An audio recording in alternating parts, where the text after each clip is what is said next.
Lights, camera, debate, ignite, passion strong under the spotlight.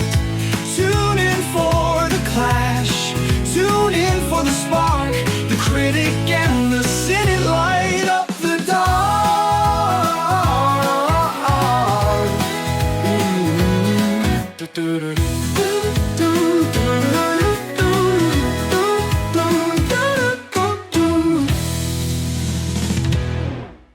Welcome back to The Critic and The Cynic. So the very first one that we're taking a look at is a movie called Christmas on Call. Okay, what the holy hell is going on here? Another red poster. No, I'm just...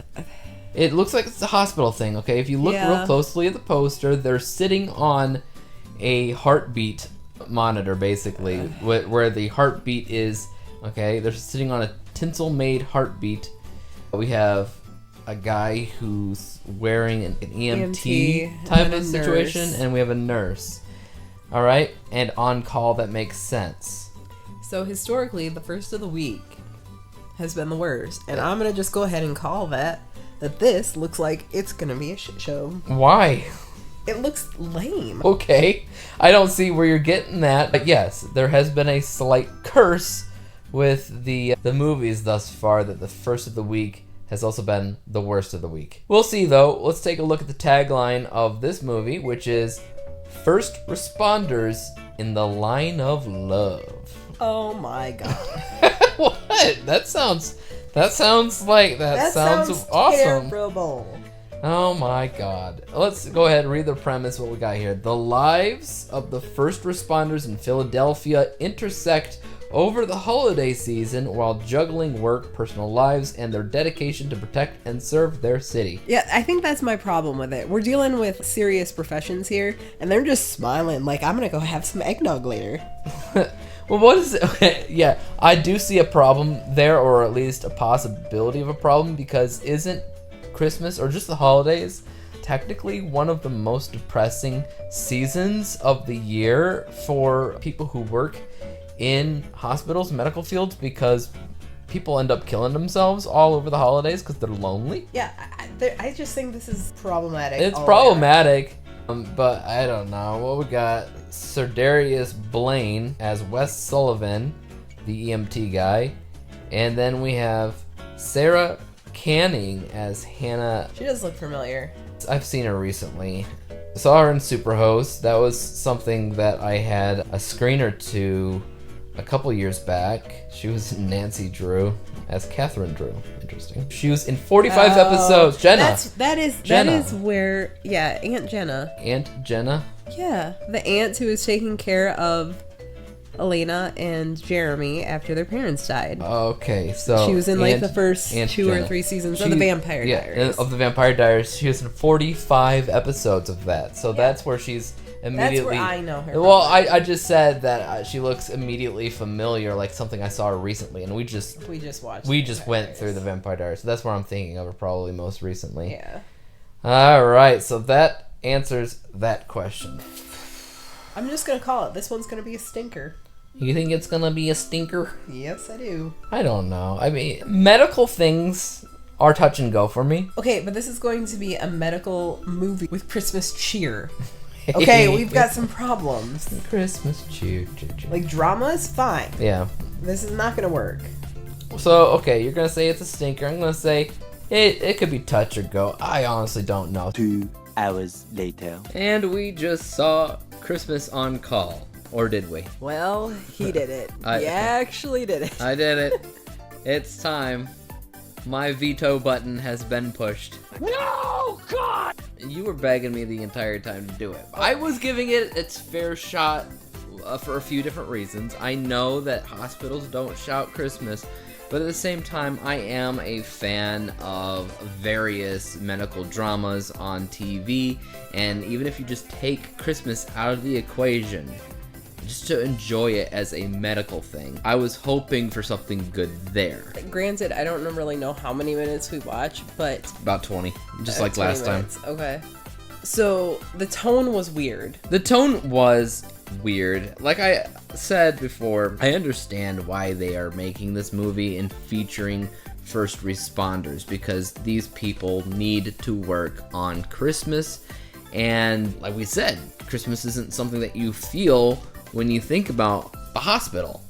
And so if they could magically make a movie where it does feel like that, and it represents those first responders that have no choice but to work on the holidays, then that would be one magical kind of a movie. The other big problem with this is that there were at least 4 different storylines going on. There's a lot of storylines going on. So this is where, while watching, I started to think maybe, just maybe, this entire movie was inspired by the Chicago universe of TV shows. So Chicago Med, Chicago Fire, Chicago PD, Chicago, all those, like how they have a whole bunch of those, and sometimes they have their episodes where they all come together for one massive type of episode.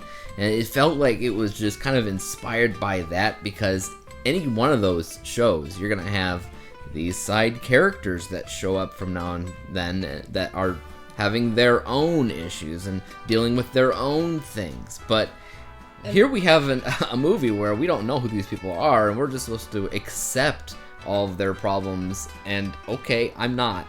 Yeah, I mean, that's the type of storyline that works in a TV show because you have the time to visit all of these different people.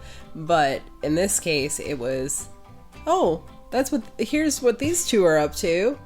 We got the 2 EMTs, we got 2 cops, we got a nurse and her family situation, and you got a doctor who is kind of connected to some of them. We didn't see her connection to the cops yet, Yeah. I guess.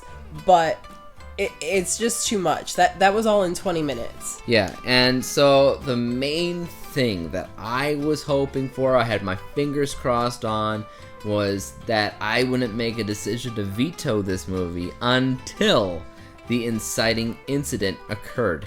And it was quickly dawning on me that there was not going to be one. Like, it was just gonna be just stuff happening and people interacting the entire movie, but nothing was actually going to change anything. You could make the argument that the inciting incident was when he invited her to decorate the place, because that's what would kickstart their relationship. As a stretch. It's a very big stretch. When I think of inciting incident, I think of crossing a threshold that you cannot turn back from. Well, I mean, they were making goo-goo eyes at each other every time they'd run into the hospital. Yeah, okay, whatever you say. But, like, until he actually asks her out, it's never going to go past the goo-goo eye stage, No. so... But in terms of traditional narrative, there was no inciting incident, and there was not going to be one. No. And I didn't say anything or do anything until there was a commercial break, because if there was going to be a moment that was like, hey, you gotta stick around because after the break something big's gonna happen, or this is what's going to happen next, or this is why you want to stick around, there was no moment like that. By the time the first commercial break came around, it was just the same old crap. Oh, you mean you didn't... Oh, there was actually 6 storylines. You mean you didn't want to see the little boy and his mom continue crying? and then find out whether or not the EMT chief person missed his daughter's whatever? I was a little bit curious about the EMT chief whatever person. I was wondering if he would make his daughter's recital. Now you will never know. I will never know. You will have to live. I could look it up, technically. You think somebody actually detailed the events in this movie? Because... I have no idea. I certainly would. At the end of the day, it's like my typical 15-minute test, which I've had for years. It's as soon as a movie turns on, you kind of get a good feel and grasp of how the film is going to play out and how it's going to feel by the end of the day. And that first feeling within that first 15 minutes, it was never very strong, and it was never very interested in any of the characters, any of the happenings, or anything. I appreciate the fact that it was on first responders. I appreciate that compared to everything else that Hallmark has done, taking place in a hospital is fresh and it is original. But I would make the argument, though, that the feel of this movie was something even lesser than Hallmark. Like, Hallmark has, like, that artificial, like, weird feel. But this was more like, you just turned on a random channel, like, and something was playing, and I don't even know. No, there was way too much fluff in the movie. It definitely felt like it was Hallmark to me, because it felt like they were trying to be Hallmark 90% of the time. It was just too positive. Even when they were trying to be dramatic with the medical stuff, like when they were they're having the kid plug his ears so they can talk about some kind of surgery or whatever, it was They weren't always talking about light. surgery. They were asking if he had a concussion, Oh. and if his mom was on the way. Yeah. What are you talking Yes. about? Okay? Medical terminology. Okay? Sure. But they still haven't plugged his ears. Yeah, because that was kind of weird. But, like, the idea there, like, anytime it was trying to be dramatic for any reason, it just felt light and cloudy and goofy. Not goofy, but, like, just light. It just felt... Sugar-coated. Double sugar-coated. Sugar on with a cherry on top. And that's not what I want out of medical dramas. Even if you just take Christmas out of it, it didn't feel like a medical drama. It didn't feel like Christmas. It didn't really feel like anything. It felt like it wanted to be too many things, and it just couldn't grasp one of them. Is ultimately why I vetoed it. Because I didn't want to watch, upwards of an hour and a half of the same thing over and over again when none of it was grabbing my attention. Fair enough. Anyways, so yeah, that is Christmas on Call.